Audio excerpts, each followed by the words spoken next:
I don't know if I've wrecked these things or helped them. I'm gonna check out these MC-1201s and see if the Bass Reflex port actually improved the frequency response. I know that they sound a little bit bassier, but I'm really interested to see what that frequency response did. In its sealed fashion, really the only complaint I had was that in the like 200 to 100 hertz octave, it dipped down by like 10 dB, 12 dB. So it did jump back up to like 80, kind of leveled off about 60, and then reached down to about 40 hertz on the low end. But I really wanted to try to pick up the sound pressure level on the, deeper bass or deep mid bass area in that 100 to 200 range, which should in fact pick up the tail end as well.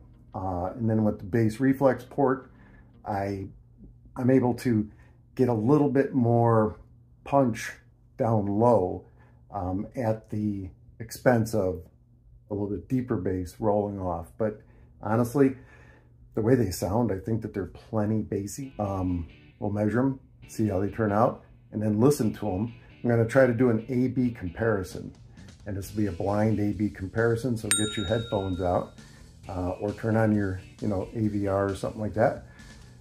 But what I'm hoping to do is be able to kind of compare, what they sounded like sealed versus what they sound like now with the Bass Reflex port. Really strongly believe that you have to have your cabinet designed around the woofer.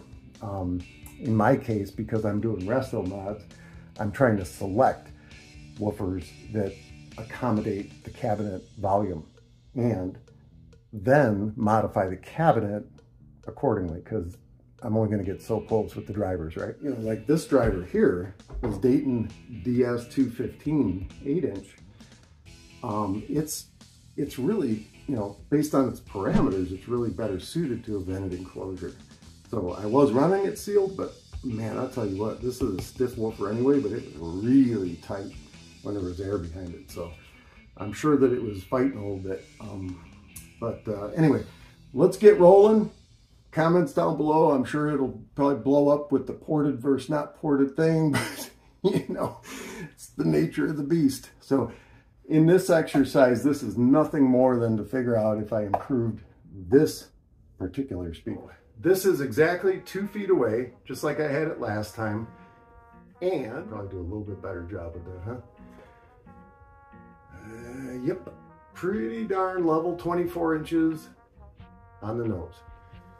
All right, so we're basically in the same exact position as when I measured them in their sealed fashion.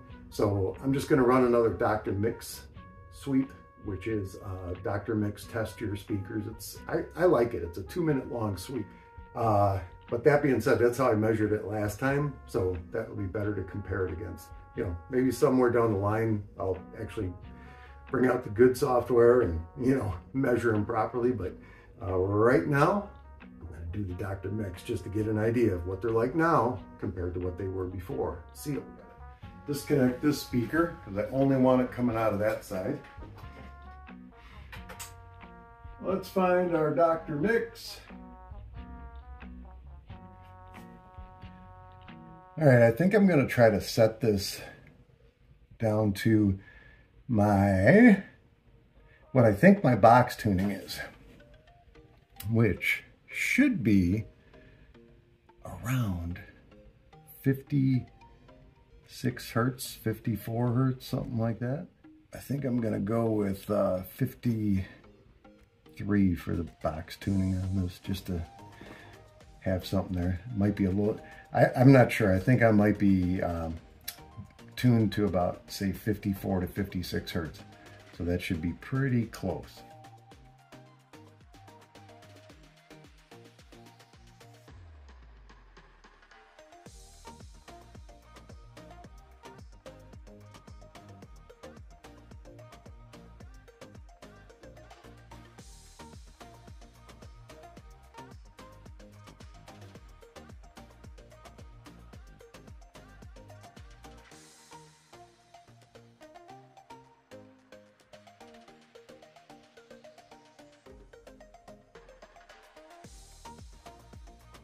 If you want to know more about our mixing and mastering services, please visit us on drmix.com. See you later.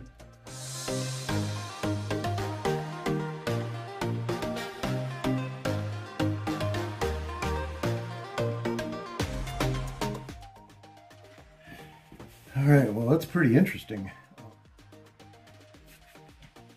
And, well, it's not the bump I was looking for at 53, that's for sure. The bump is actually in the 80 range, which is where it was kind of at before. So I really didn't get a lot of low-end extension past 80 hertz. This section in here that had the kind of the suck out between 100 and 200, it's still there.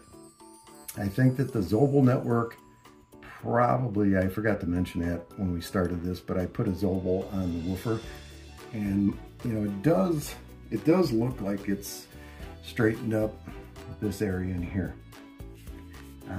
And it also, I mean, didn't straighten it out perfectly, but it's better. It's not as choppy, and it doesn't have as much variance. And then this area in here looks much, much, much cleaner. And we can also see that the crossover area is definitely very pronounced, which I did not remember seeing that before. Actually, yeah, so it looks like, well, 3200 to 3700. Yeah, it's a 3500 hertz crossover. So it looks like it's crossing over exactly where it's supposed to.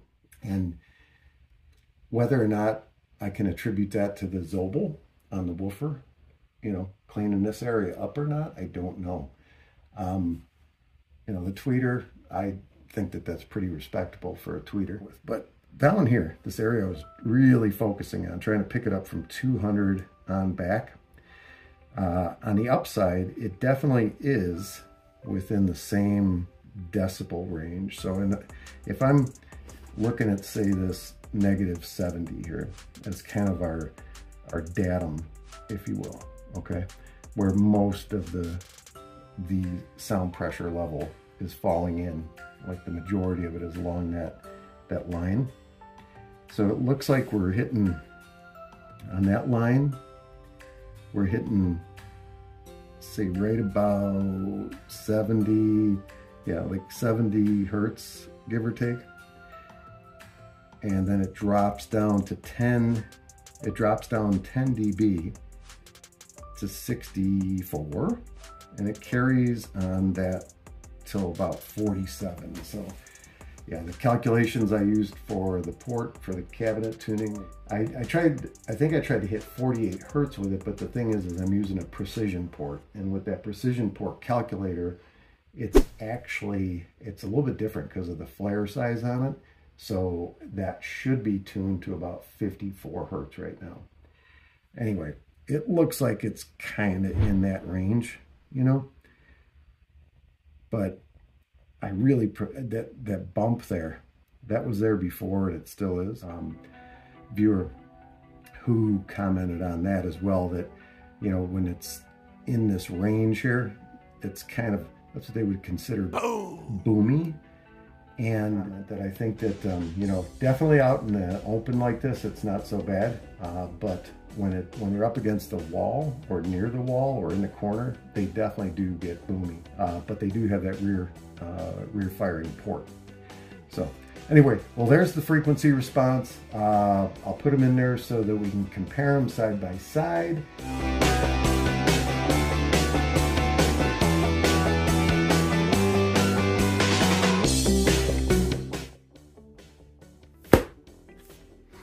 All right, I'm set up for some listening, and what I've done is I went back to the video that I did where I did first listen on these, and I had to find those songs again. It was hard because I was picking them at random, but anyway, I did find them, and I have them now saved to my list here. So these songs, in no particular order, that you're going to be challenged with in a blind A/B comparison test, ported versus not ported.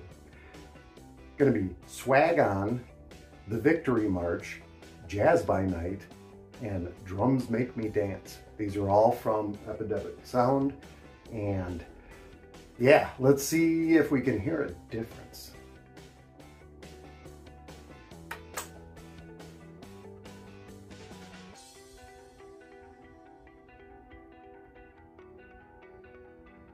I'll go to -10. I think that's what I played them at before.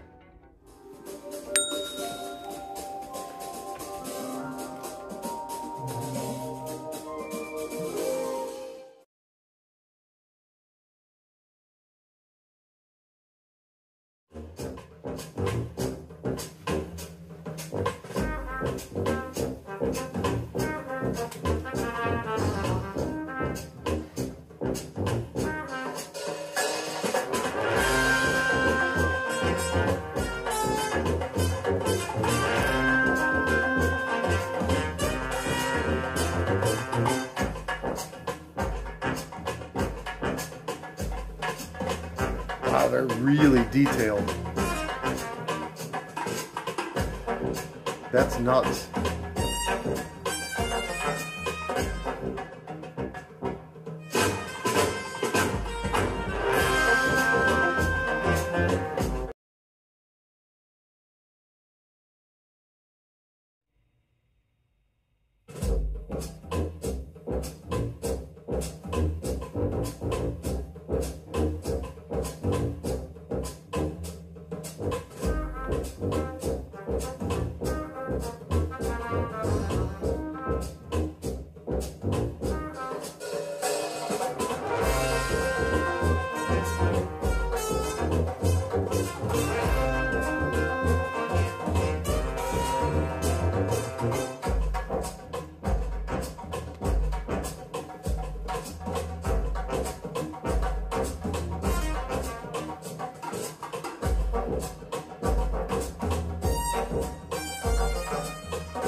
Very tight, very clean.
Oh, here you are, face to face in this trashy bar.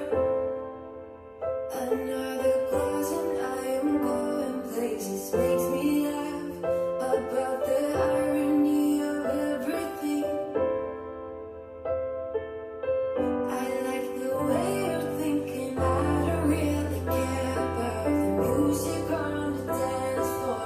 I don't really mind all the smoke is in the bathroom. I don't care at all, baby. You got my attention. So you were saying, oh no, I don't see the logic of things. It's quite a lonely world that we're living in. Oh baby, you are something special, I'm sure. Everything makes total sense when you're next to me.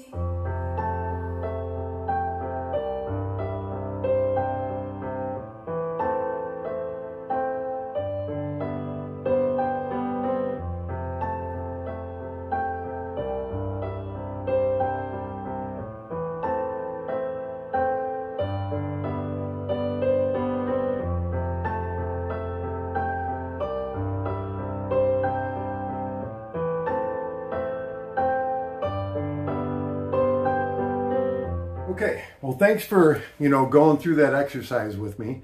And, I myself have to look back at those results before I can figure out just how much it's changed. Based on listening to the music, and I had paused this so you're not seeing the yellow line bouncing around, but that's a pretty good sign when it's following the frequency response graph so closely. As a matter of fact, as it played, it kind of leveled out a little bit more. My name's Todd. I build vintage RestoMod speakers.